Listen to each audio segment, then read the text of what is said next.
forgot to film an intro, but today we're gonna go take apart the 2JZ and take the head out and see what the motor looks like and see if we can do a head gasket. So let's go. All right, so I got this slightly bigger impact gun.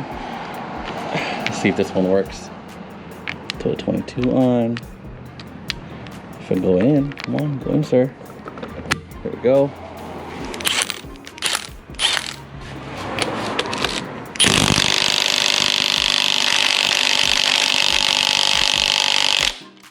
Damn, that's not working. Whew, that's tight. All right, time to bring out the even bigger boy. This is a 22 electric impact. Let's see if I can put this down here.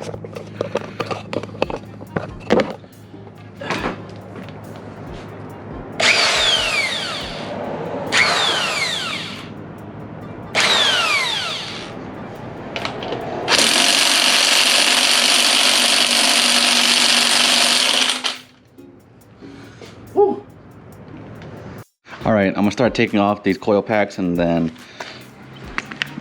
these, I think they're all screws held in. They're all like little 10s right here. 1, 2, 3, 4. There should be 3, and then all the wires are out where I can actually pull out the spark plug and finally take off that bolt right there. And the homie's coming through to help me take it off, and hopefully we can take off the head today. That is my goal. Take off the head and get it resurfaced tomorrow.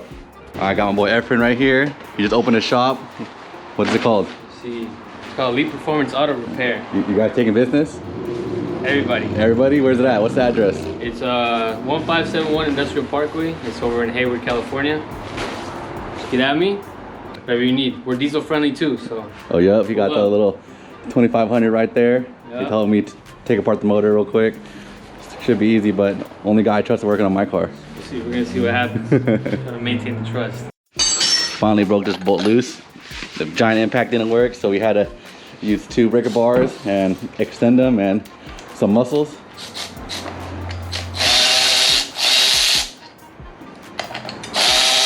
All right, we didn't film too much, but we did take off that bolt because it was, what is it, for the harmonic balancer, because it was super tight. We had to get 2 breaker bars. We timed the motor, took off the timing belt, took off the cams, and then now we're about to take off the cam shaft. Cam gears. Cam gears. Took out the cam gears, now we're gonna take out the cam. Yeah, there you go. We're loosening all these cam bolts in a specific order. Well, he already did, so we're just breaking them loose now. So we got this side out. Line them all up so we know which way they go. Because you want to keep them in the same order that you pulled it out. I don't want to flip it upside down because these things will fall out. Yeah, okay. So even if you do reseal the bottom of the engine all the time, you do it with the head off or with the valve coat, with the cams already bolted on. Okay. So you can lift it up, or does it come up? Yeah, we might have to pry on it. Get a little tighter. Oh!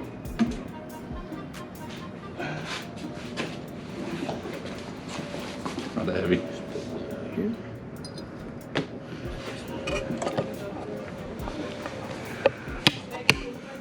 Is the head gasket bad? Dirty.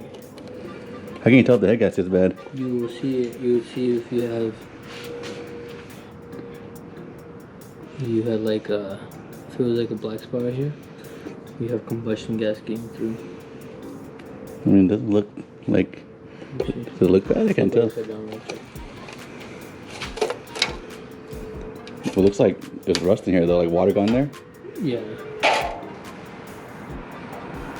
It may not have been blown. Did they say it was blown?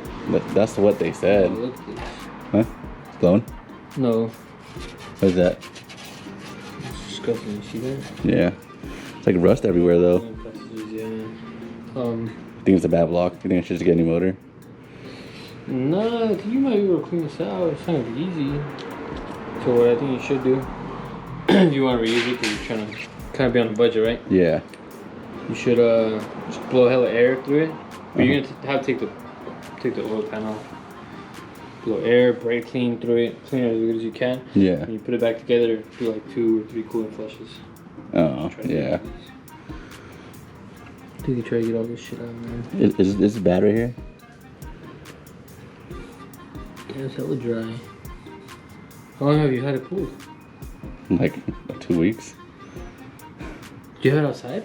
What? Or is it in here the whole time? I had it outside for like half a day. Oh, okay, but it's not. It wasn't like raining or nothing. Damn, dude. It's so bad, actually. All right, as you can see, this is not a well-maintained motor. And you can tell the head gasket blew because there's a bunch of like rust inside the cylinder heads. So you can't see that well. I think one of these cylinders are pretty bad. So let me spin the motor. You can see right there, it's like rust. And it's not smooth. If you feel it, feel like it was kind of scored or burnt or something like that. And this piston won't clean up very well, but this piston doesn't look that bad. You can still see the crosshatch, but yeah, you can just see rust inside the motor right here. It's like they use regular water instead of distilled water, which they probably did. You can see that there's a little more rust on the cylinder wall, a little scoring. So the middle cylinders looks like are the worst ones. Like look at that one right there, more rust on the walls. And this was a running motor. It ran. I drove it onto a tow truck. I started the car, it ran fine. There was nothing crazy happening, but I guess it was just not maintained very well. And you see rust everywhere. Side the cylinders. Cylinder, I think it's number 6. So the outer cylinders were pretty good. I mean, it looks like they didn't do a lot of oil changes. Looks like they skipped out on the oil changes. But yeah, so I got a couple options. So let's talk about it. But the head is pretty much fine. Yeah, there wasn't like any scoring on any of the camshafts. The head looked fine. I didn't look at the valves yet, but looking at the ports, they don't look anything too crazy. Does look like it needs some maintenance. You can see all this like carbon buildup, but hopefully the machine shop can get it all cleaned up and fixed and cleaned out. Yeah, it's all disgusting in here. Grime from leaky valve covers and just dirt. So hopefully we'll get all this cleaned out, but I mean, it really depends on which route I want to go to. So let's talk about it. All right, so I have 3 options right now that I can think of. First option is to pick up another motor and reseal that one. I have some friends that do have motors lying around and I found some for sale. So I could probably get one for fairly cheap, put the motor back together, throw it in the car with the manual swap and have a running manual swap IS300. And yeah, I do have everything ready to go. I just need a short block. I have friends that have motors, so I'm not too worried about finding one. That's not the problem. It's just, you know, time and money and thinking about the option again. Do I really want another IS300, another manual IS300? I already have it, I already done it. And, you know, maybe time for something new. I've got asked a lot about what cars I would have got into, and thinking about that, my option number 2 is to part out the car or save most of the parts. So I do have a lot of parts for the IS300. You can see laying around, cats, intake manifold, valve covers, head, trans, motor, everything, right? And then take off the interior parts, take out the fenders, save all that stuff, and sell the car to Pick and Pull, or whoever wants a rolling chassis can buy it off me or take it off me, and save all its parts as a spare parts for the actual drift car, and build this motor into a turbo motor. So get a new bottom end, or rebuild the bottom end, get new rods and pistons, resurface the heads, get this motor all built ready for boost. So that way that car, my main drift car, can have a stronger engine to hold boost, because the IS300 motors can't really hold boost. I mean, like 5 to 6 pounds, and it won't hold that much. So this would probably be the best bet if I want to have a turbo motor, is to build the motor up and have it really strong, reliable, take my time while I still have that as a drift car. I can still drift it, still build this one. And so I'll still only have one drift car, which is cool. I'll still have a drift car, but I won't have another one to work on or to drive around while I work on that one. So say I'm ready to turbo the car, that one's gonna be down for a while. I probably won't be drifting for a couple months, maybe half a year, depending on how fast I do it. So that's the only downside of that. And then the last option is to part out the IS300, like the first idea. Part out the IS300, sell anything I don't need, like the interior, the seat, try to get some money back, and buy a GS300 and swap that. Because I do have everything for a manual swap. I got the transmission, flywheel and clutch. I have manual pedals coming in, and so I literally have everything to do a manual swap except drive shaft, which depending on the car, it's gonna need a different custom drive shaft. And so I think that would be another cool option, is to just part out all this car, get some money back, use that money to find a GS300, because the first gen GS300s are the non-VVTi motors and they're a little bit stronger. Oh, and I think it'd be cool to have a different Lexus chassis that I can drift. I know the GSs are really cool cars. I love 4 doors, and I already have all the parts to swap it. So definitely another option and more creative new routes. I already built an IS300. I know it inside and out. I took out the motor. I kind of understand it. I've done it all.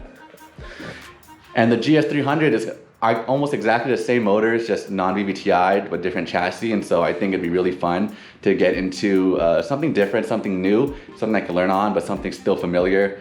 And I think having a GS300 drifting is just gonna be kind of cool. So let me know what you guys think I should do, because I've been thinking about it for a bit. I do have options, but I'm trying to get work on one of those options soon, because I'm tired of seeing my garage like a mess. I'm tired of seeing that car on jack stands.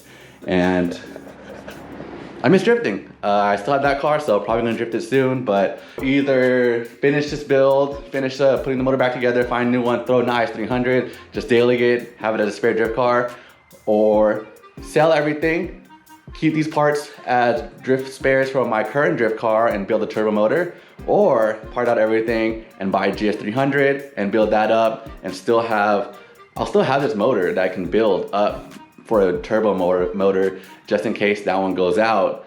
So I'll still have some spare parts, but you know, it's just more money I'm gonna be putting into another car when I can probably put it into the old one. So trying to weigh out my balances. Do I want to spend all that money? Do I want to spend all that time for 2 cars when I have 1 drift car?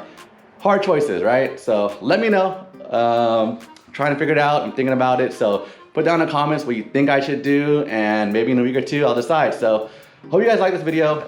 Wasn't the outcome I was going to expect, because I was super excited to get into this chassis and to this build, but honestly, it was actually more rewarding for me to take out the engine, take it apart, learning how to take off a head, you know, taking out these, what's the cam end caps, you know, taking out in specific order, learning different torques. You know, this is my first time tearing apart an engine, and I learned a lot. I definitely learned a lot. I think I'm able to do it myself, by myself, if I wanted to next time, and I really appreciate you, Efren, for helping me out, so go check out his shop. But yeah, this was worth it in terms of taking apart everything and learning how to do this, just in case I need to do it with the other car. So let me know what I should do, and we'll see from there. So thank you guys for watching. Don't forget the subscribe button, and I'll see you guys in the next one. Peace.